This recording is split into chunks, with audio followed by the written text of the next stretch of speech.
Hello people out there in YouTube land, this is Joan Walsh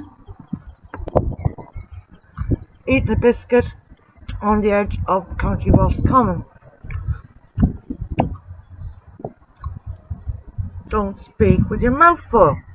Don't speak with your mouth full. No. That's very rude. So, the subject for this was learning Irish. Reading Irish, learning Irish. I popped into the library to see if I could get a book. Like a book I had, what I had in school. But it didn't happen for me. Because I was looking for, the story of Sean, Agus means and Mora on the beach, Cush Farraga, beside the beach, with their Budjail Bonya, oh that's milk, Lemonade, Cush Farraga, lot of wine. But I couldn't find one of those books because they're ancient. And I want to say, I can't speak Irish. I can say a few words, I can say Constantáthu. How are you? Tá mé gama. I am good.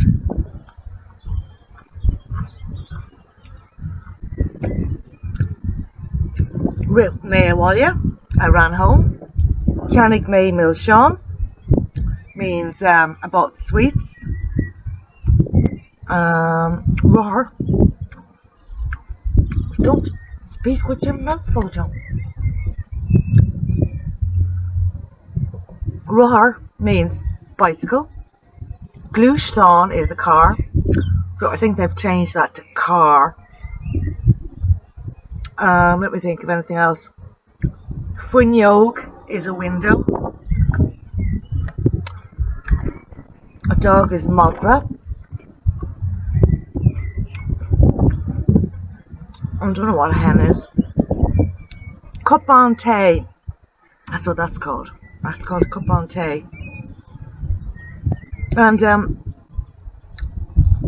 well, I can't speak it. And why is that? Because hope the neighbours aren't listening to me, thinking of talking to myself, which I technically am at this moment in time.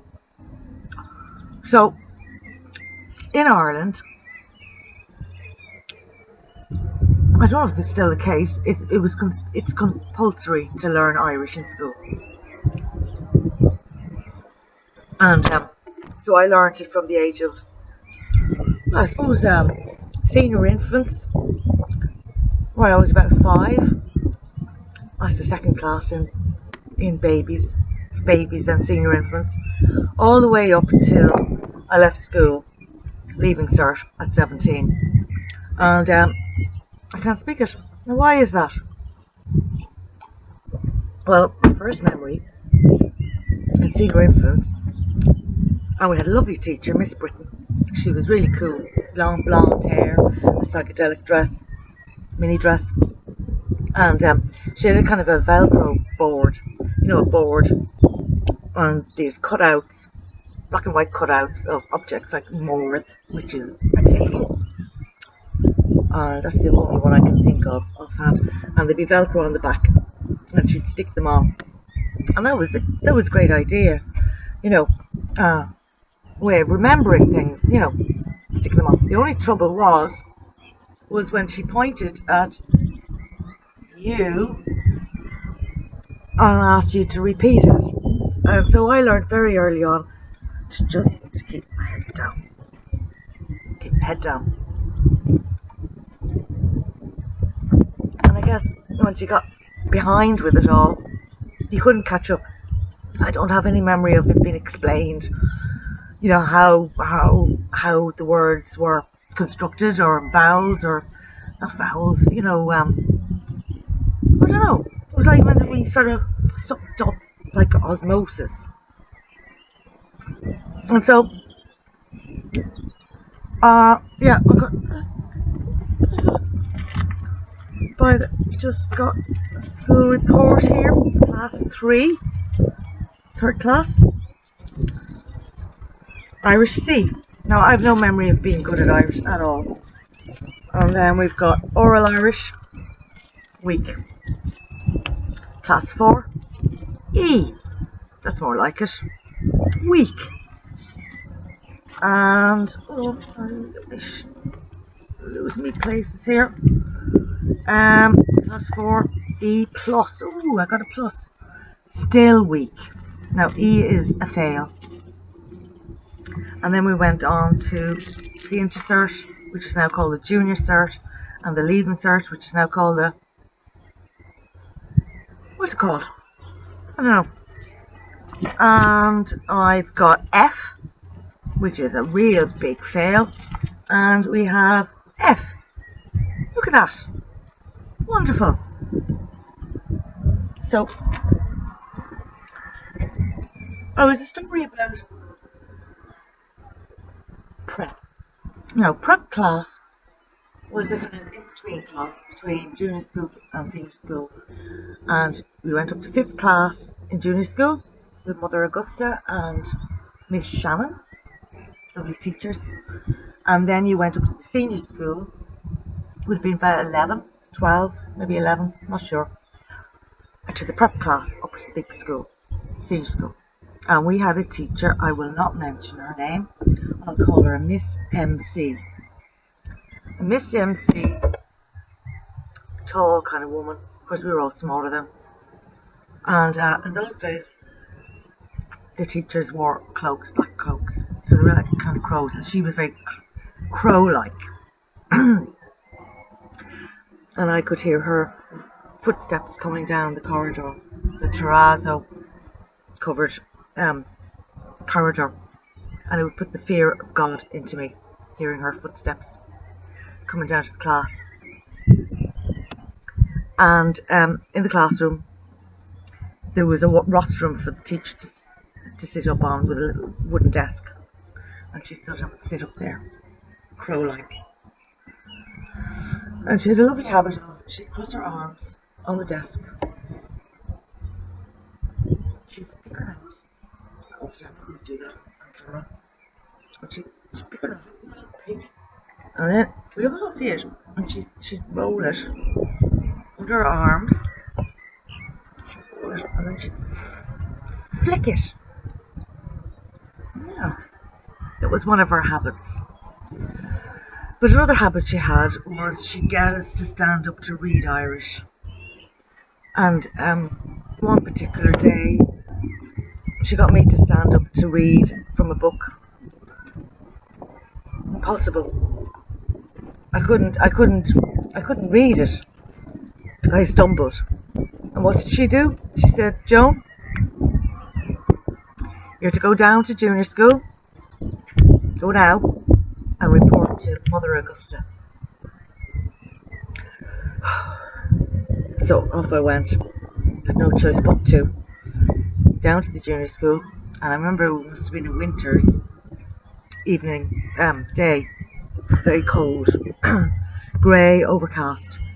And I got into the play yard, and of course there's nobody around, and I knew Mother Augusta's teaching, and I was just like, what am I to do? And I didn't want to disturb Mother Augusta. Mother Augusta was lovely. She was a lovely teacher. There was a lot of lovely teachers, but then there was also not so lovely teachers like Miss MC. So I decided I'm not going to disturb Mother Augusta, because it wouldn't be right to. So I go back to the senior school, and all I remember was it's lunchtime somehow, and I'm walking down the corridor, all the lights are on in the corridor, and Miss MC is barreling down at me down the corridor. I'm just terrified. So what is the meaning of this story? I suppose you know, it's a given. There's some lovely, absolute fantastic teachers you have, as a child and in senior school who impress on you, who are liberators, who are teachers, proper teachers, who validate you. And then there's those who challenge you, and whether it's their own issues or it's just, there has to be teachers like that who basically shame you, and that's what she did. I don't know what her reasons were, but so I was going to attempt to read some Irish, but I don't have a book. I went to the library, as I said, but I couldn't find an appropriate book, and I was struggling. So the only book I have, I've got the Irish English Dictionary. Well, see, it's all written on the side, and the Irish English Dictionary. So I don't think that's really going to be any good, because it's going to give me the translation. Let's flick it open, see if there's a word. Oh, that's big. Oh, look, table of regular verbs. Now, I wish they'd done a word that at some point. You know, culture, Irish for dummies, and explain it all properly, or even phonetically. I mean, you know, there's Irish words I do know how to pronounce, because say will, am, second word bhful.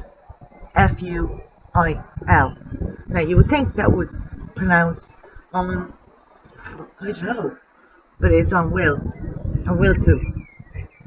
It's kind of a question. Are you, you know, blah blah blah. Oh, there's words here now. No, it's impossible. Right, okay, forget that. Now we've got this Constitution of Ireland, which they keep trying to get us to read bits on. We'll just open a page. Tá sé de ceart ag got. I mean, no, I can't. I just can't. So yeah, no, you're showing another page. This is hard Irish now. Is cead de útarán tar eis comharlí